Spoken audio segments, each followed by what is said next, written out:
Welcome to Sports Update on Trust TV. I am Emmanuel Fashimi. It's a lovely evening in the city of Abuja, and we're back in the studio to talk sports. And as I say, have Oku David, who is joining me this evening to do sports. Oku David, welcome to the show. You look gloomy this evening. What's the secret? Well, it's the sun from Abuja. Okay, very soon I think you will be in Côte d'Ivoire, and you will know if Abuja is the climate weather, the condition in Abuja and that of Côte d'Ivoire. When you come back, I'm used to it. You're used to it? Yes. Okay. All right. Let's just on the flip side of it. Let's begin with this fantastic story. When it comes to volleyball, the Volleyball Federation of Nigeria, and when it comes to that sport in Nigeria, I think they are doing so very, very well.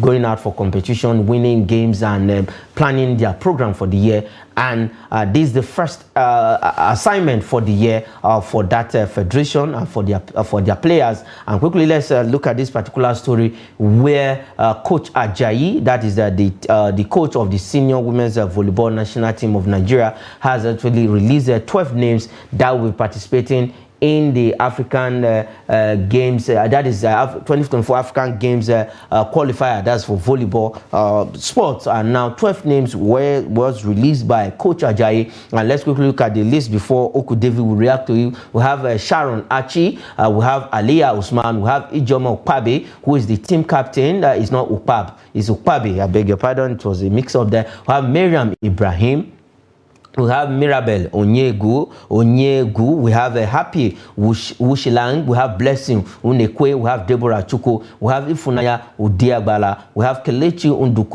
Undukuba, we have Bettina Francis and Jume Bitrus. And then for the coaches, we have the head coach of that team is Samuel Ajayi, and then the coach will be assisted by Ezechuku Ogua Malam. That's the two coaches that will be at least doing all they can for this team. And before now, the captain, that is Ijoma Ukpabe, has been talking tough ahead that Nigeria will qualify for the All African Games 2024. I don't know how well do you think this team is ready, and what they need to do during these qualifiers. Well, they need to continue to stay with the momentum that I've seen them get closer or inch closer. The qualifiers is always, the final lap before you qualify for, a competition, which is the All Africa Games in 2024. If they sustain the energy, they sustain the momentum, where the togetherness, and for the captain to be talking tough, and then it means they are confident of picking up a result.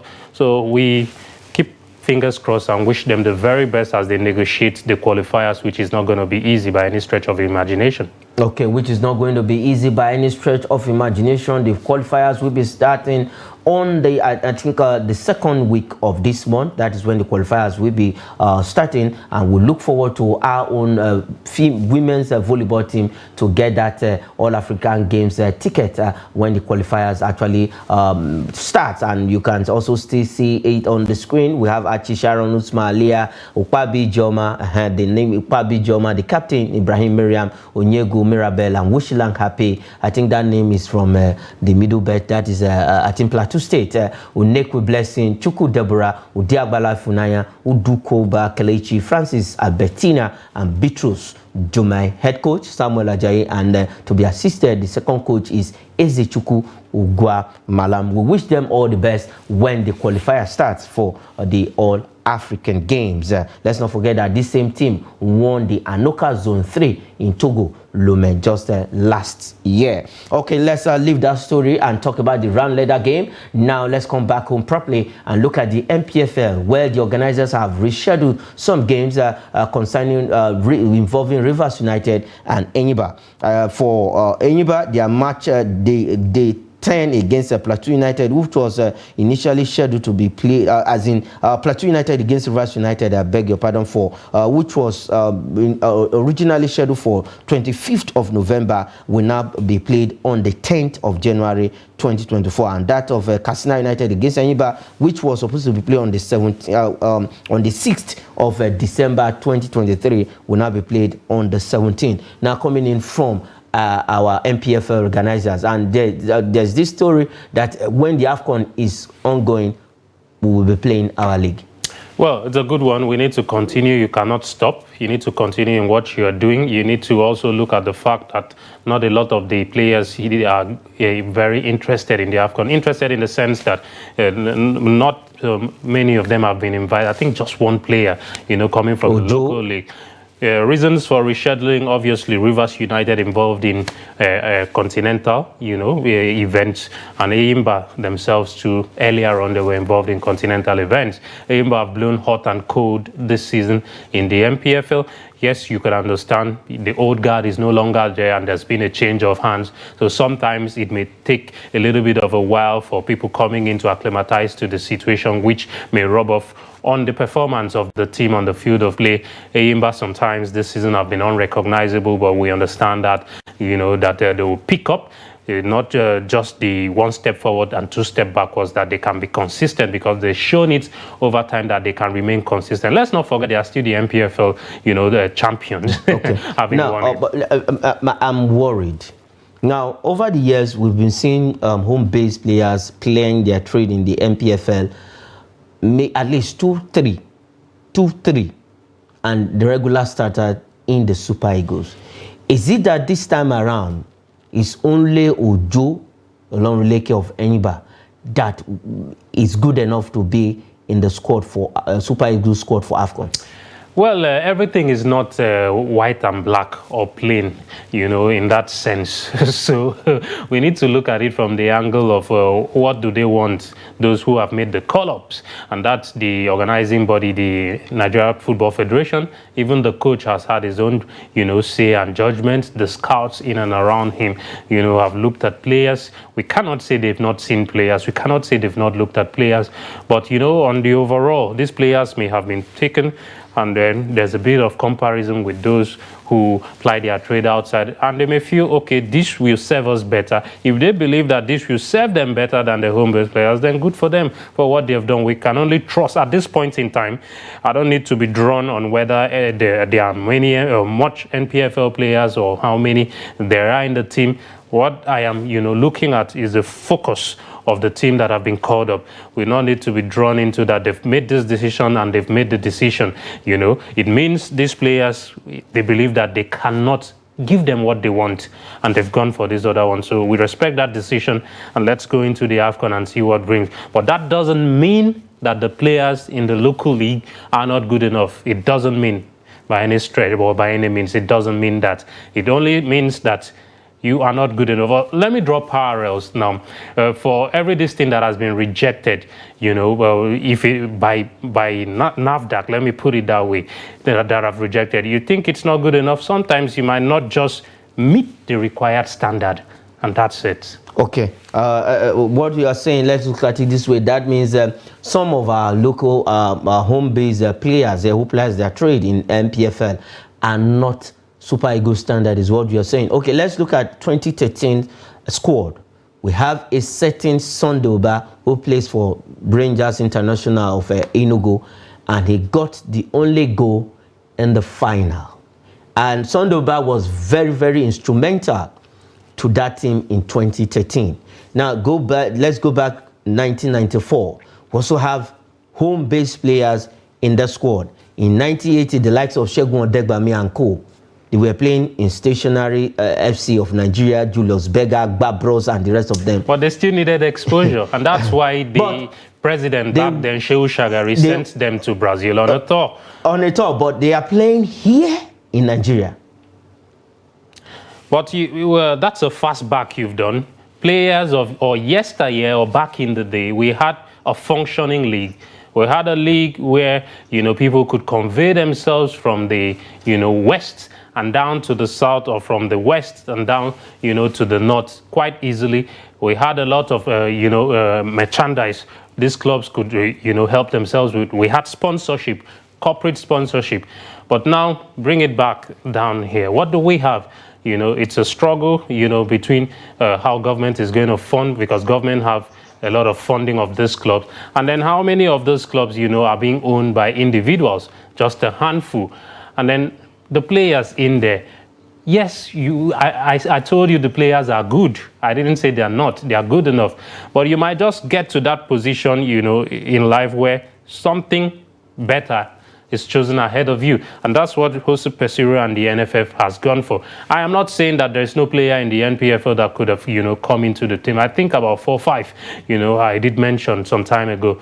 But as it stands now, the guy said, no, we are not going for that. Yes, we can talk about 2013 as much as we want, but let's not also forget that there was a structure for which Stephen Keshi of blessed memory followed. But now we have a foreign coach. He doesn't believe in this structure. Okay. He doesn't believe in that structure, where Stephen Keshi of the Blessed Mary used in 2013. The likes of Ogbonna, who was playing in Sunshine Stars of Akure, was in that squad. Okay, let's leave the NPFL and go straight to Europe. Action will be coming up tonight in the 3rd round of the oldest competition in the world, that is the English FA Cup. We have one fixture for tonight: Crystal Palace against Everton, and these two teams are playing in the Premier League. Now, for Crystal Palace and Everton, a rejuvenated side who, after deduction of 10 points, they won 3 games back to back, and that pushed them out of the relegation zone. Right now, they are occupying, I think they are on the 17th position in the English Premier League. I think 16 thereabout on the table. Now, this is one of the oldest competition in short in the world, that is for the English FA Cup. What are your expectations in tonight's game? Well, I expect a cracking atmosphere at Selhurst Park. It's always been, in a night when the Eagles fans come in to support their team. Roy Hodgson will be delighted his side were able to pick up the massive 3 points, where they scored 3 goals. Just recently, I think it was against Brentford. It's been a long time coming for them. Crystal Palace will be buoyed by the fact that players are performing well. Ajayi might still be there playing before he moves to Ghana to join up with the team. And then Michael Olise has been performing where Birichi is in the middle of the park. So all those guys, have been doing good. Everton would love to pick themselves up and will be happy to move away from league action and face the cup action, because it's not been rosy in the last 3 games for them. A defeat against Man City and a pounding at Molineux at the hands of Wolves, 3-0. So they're happy, like I said, to move away from that and face cup competition. It's going to be even Stevens' game at Selhurst Park, and the better side will win. I can't really choose. The better side will win. Still in Europe, let's go straight to Italy. Actions continue in the Coppa Italia. We have a game in the Coppa Italia, which also will be coming up at the result. I beg your pardon, not the game. We have a results of the Coppa Italia, which we took in the morning show. Let's have the fixture for tonight. There is a fixture in the Coppa Italia for tonight, but if we can have that, let's leave the Coppa Italia, and then let's look at this particular story. It concerns Nigeria. I think every player want to. Okay, we have that fixture right now on the screen. Juventus will be taking on Salernitana. Now, for Juventus against Salernitana, this is a team that is also struggling. But for Juventus, I think they are giving Inter Milan the fire at the top of the table. Yeah, it's a real chase now, Juventus and Inter. And we all know when we did go back to 2004, 5, 6, these were the two sides, dominating Italian football before the Calciopoli scandal, robbed Juventus of the title, and it was given to Inter. Inter under Roberto Mancini was a real force to reckon with, where they won the Serie A back to back. So it's a huge chase now. Juventus are following them bomba to bomba, as we call it, in the pidgin. But tonight, up against Salernitana in the cup, I love what I see from them. Juve, the little bit of form that they have at the moment. Yes, there was a game they won about 3 weeks ago, about a month ago, against Napoli. They had to ride their luck in that game at some point, but then stole the winner, to nick it by a 1-0. I expect them to see off Salernitana despite the opposition tonight and move on to the next round of the Coppa Italia. And move on to the next round of the Coppa Italia. Let's quickly correct it that Atalanta will be facing AC Milan and not Juve, like we said in the morning. Okay, let's leave the Coppa Italia and go straight to England, but it concerns Nigeria. Well, every player wants to play for Nigeria when they don't have chance. In the country they claim to, the country they came from, or whether by bet or by whatever. Now, this story, Arsenal goalkeeper switch allegiance to Nigeria. That is Ovie Hijeri, as he is called, under 19 Arsenal goalkeeper. Now he can play for England, he can play for Nigeria, he can play for Uganda. His dad is a Nigerian, while his mom is from Uganda, but born and brought up in England. Well, the East Africans will need him more. Why switching to Nigeria? You have goalkeeping issues. Well, he's not a standout, no disrespect, but it's always welcoming to, have players want to play for Nigeria. But like you said, it shouldn't be on the second chance where you've been rejected somewhere and you now see Nigeria as an option. You shouldn't take us for an option. That should end. If you want to play for Nigeria because you believe you have, a blood tie, or your father, your mother, or yes, a blood tie, then go ahead. Don't wait until England says, no, you can't play for us. Belgium says, no, you cannot play for us. Germany and other countries before you now try to switch to Nigeria. No, don't do that. If you want to stay with Germany, stay far away, and not Nigeria. Not Nigeria. We shouldn't be second choice. Okay, let's look at it this way. Do you think... since he's a goalkeeper, because over the years, ever since Vincent Inyama left the Super Eagles, we've not really gotten that great in the goalkeeping department. The only goalkeeper who would have maybe at least also do like Inyama, Ike Shurumu, Peter Rufai, Joseph Dosu was Kalik Meme, whose ill health didn't allow him to enjoy the Super Eagles. But with this man, and looking at where he's coming from Arsenal Academy, and Arsenal has one of the best academy in the world when they train young players. Do you think we should give him chance in Nigeria? Because he can't go straight to the Super Eagles, though he can play with the under 20, not under 17, because he's a 19-year-old guy. But do you think we should give him chance in Nigeria? Well, yes, the door is open and wide open for him. Yes, he can get the opportunities from the, other levels, like you said, the under 20, possibly the under 19s, under 20s, under 23s, and let's see what he can do from there. Not, pushing to the Super Eagles at once. I think you got it right there. Don't just push him to the Super Eagles. Let him start from somewhere. I think this was the same mistake with Maduka Okoye, a young goalkeeper coming in from nowhere, and you understand, and straight up to the Super Eagles. And then he made a mistake. I think he's just made one mistake, and since then he hasn't gotten himself. So but I'm quite Uzor keeps making mistake every day, and he's still in the team. That is the irony of it. Okay, let's leave that story and still stay in Europe, but let's go to France. This time around, a team that is not doing so well, but after the sacking of their coach, at least they've been grinding on some good results. Lyon now set their sights on, they are keen on Said Benrahma of West Ham United. He's an African player, but for Lyon, they want him. They are keen on this fantastic player. He is a superb player. He gave Arsenal no breathing space when he came on in their 2-0 win at Emirates Stadium. Said Benrahma is one David Moyes can call on to, Sometimes he starts, sometimes he comes from the bench. West Ham, a very solid team. Yeah, so I'm not surprised Lyon, are interested in him and, of course, trying to see what they can do in the January transfer window. But I doubt that the Hammers will be willing to allow him leave at this point in time, because they still need a lot of players, in their team to continue to do. I think West Ham are in Europe too. So, yeah, they're in Europe. So they will need all of the players they can get. Okay, they will need all of the players they can get. Let's not forget that the January transfer window is ongoing, and we'll be seeing players moving from one team to another. But for African players, they will be coming down to the continent, and immediately after the continental engagement, we might see some of them leaving their parent team to another team. Okay, let's quickly look at this last one on the show. Now, Girona manager, that is Michael Sanchez, has been tipped to replace Ajayi of Newcastle United. Is it because this man is second on the La Liga table, and now Newcastle are looking for a way to push Ajayi one side? The same Ajayi that was linked with United to take over from Eric Ten Hag.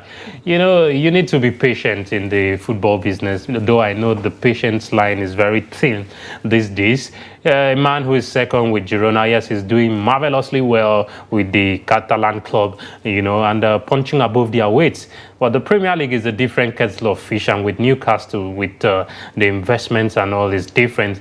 Newcastle are not doing too badly this season. Even the games they've lost, you could see, still little bit of probably a distraction here and there.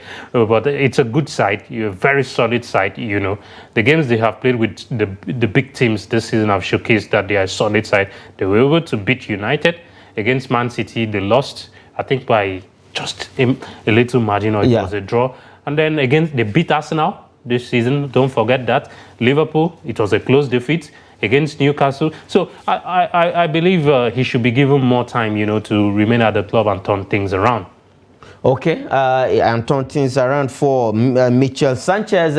He could replace Ajayi at Newcastle United. Okay, David, we can't stop talking about the Super Eagles. We can't stop talking about them because they are our own and we must talk about them.